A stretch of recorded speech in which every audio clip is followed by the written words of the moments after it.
Launched more than 40 years ago, Voyager 2 was built with technology far less advanced than today's smartphones. Despite its humble beginnings, this spacecraft has recently made one of the most astonishing discoveries in space exploration. While much of humanity's attention remains focused on Mars and the Moon, Voyager 2 has ventured into a region of space never directly observed before. What it found there was extraordinary, a boundary so sharp and dramatic that it confirms the edge of our solar system is not only real but also far more hazardous than previously thought. Contrary to the common belief that space is an endless, empty void, Voyager 2 revealed a far more intricate reality. Space is neither empty nor uniform. It is structured, layered, and seemingly guarded. Crossing this invisible boundary has challenged many long-held assumptions about the nature of our cosmic environment. Originally launched in 1977 with a planned mission life of just 5 years, and 10 years if fortunate, Voyager 2 has far exceeded expectations, operating for nearly 50 years. It has withstood intense solar radiation, navigated through cosmic debris, endured the frigid conditions of the outer solar system, and traversed the vast emptiness between planets, all while continuing to send valuable data back to Earth. Now, joined by its twin, Voyager 1, Voyager 2 has crossed into interstellar space, becoming one of the first human-made objects to pass beyond the true boundary separating our solar system from the unknown expanse beyond. This milestone is not just poetic speculation. It is backed by solid scientific evidence. NASA observed sudden and precise changes in plasma density, temperature, and radiation levels, clear indicators of a physical boundary. It was as if Voyager 2 had passed through an invisible membrane into the broader galaxy. These changes were abrupt and immediate, like stepping through a gate rather than gradually fading away. What Voyager 2 encountered challenges everything we once believed about space. Scientists used to think the heliosphere, the bubble created by the solar wind from our sun, gradually blended into the interstellar medium. Voyager 2 shattered that assumption by detecting a sharp rise in temperature, an unexpected surge in cosmic rays, and a sudden shift in magnetic field alignment. Perhaps most surprising was the discovery that the Sun's magnetic field and the interstellar magnetic field were perfectly aligned, a finding that contradicts previous scientific models.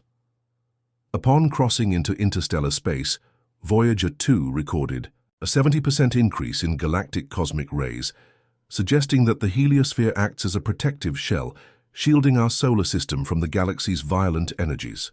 Outside this shield, space is louder, hotter, and far more energetic, not in mass but in activity. Voyager 2 was not entering a quiet void, but a turbulent zone. It also confirmed that the heliosphere is not a perfect sphere, but a warped, pulsating structure that breathes with the Sun's 11-year magnetic cycle. The boundary of our solar system expands, contracts, and sometimes ruptures like a living organism's heartbeat. Because this boundary changes over time and location, each spacecraft crossing is unique. Voyager 1 crossed at 119 astronomical units, while Voyager 2 passed through at 121 AU, each encountering different conditions in temperature, particle density, and energy flow. These differences reveal that the outer edge of our solar system is not a fixed barrier, but a dynamic, ever-changing frontier shaped by forces we still barely understand. If this boundary behaves like a living entity, it raises the question, what lies beyond it? As Voyager 2 continues its journey deeper into interstellar space, its signal grows weaker. Its power source, a radioisotope thermoelectric generator, is expected to fail by 2025, ending the mission of one of humanity's most enduring explorers. On board is the Golden Record, a symbolic message containing Earth's music, languages, and coordinates, intended as a greeting to the cosmos. But with our new understanding of this active, pressurized, and structured boundary region, some now question whether it was wise to clearly mark our home in such a way.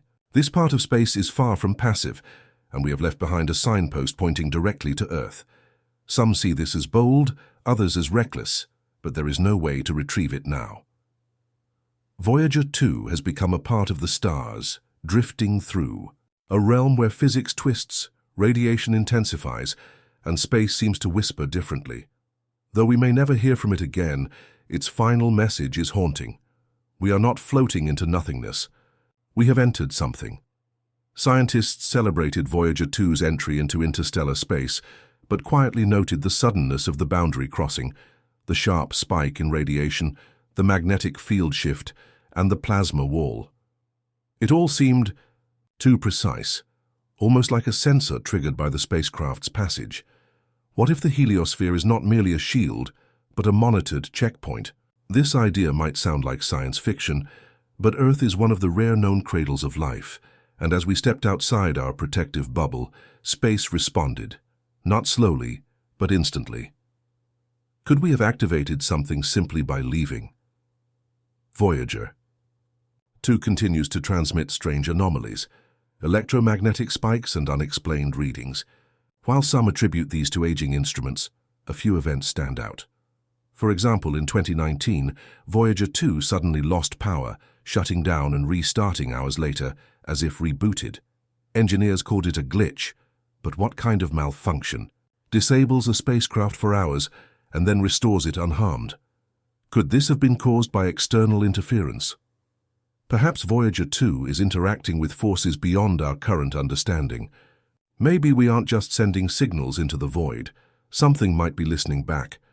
Comparing data from Voyager 1 and Voyager 2 reveals major discrepancies. They crossed the heliopause at different distances and reported contrasting plasma and radiation measurements. While solar cycles and their travel direction might explain some differences, some researchers propose a more unsettling theory. The boundary is not uniform in all directions and may even be adaptive. Instead of a fixed surface, it could be a reactive, shifting layer responding to nearby activity. If so, Voyager 2 did not simply cross a border, but encountered an interactive interface between us and something ancient, complex, and beyond current human comprehension. Now, billions of kilometers away, Voyager 2 has no fuel, no camera, and a fading signal. But its legacy profoundly changes how we view the cosmos.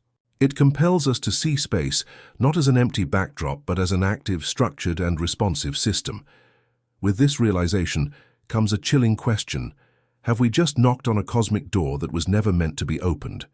If this boundary reacts, shifts, and aligns, perhaps we have always been enclosed within something far greater, something that shields, separates, and possibly watches us. We cannot say for certain, but Voyager 2 didn't just drift into emptiness. It revealed that the void is anything but empty. It is layered, governed by laws, and perhaps even aware. For years, the edge of the solar system was seen as a mere scientific marker, an abstract point in the darkness. Voyager 2 destroyed that notion. It did not simply pass planets. It breached a real, responsive boundary, discovering a universe that is not dormant, but alive, adaptive, and reactive. In the moment when Voyager 2 pierced that magnetic barrier, when radiation flared and physical norms warped, it confirmed a long-suspected truth. Space is structured, it operates within limits, and it may be guarded. We have not been drifting aimlessly in chaos. We were confined. Now, for the first time, something from inside that confinement has moved beyond it. The question is no longer just what lies beyond, but who or what built this threshold in the first place.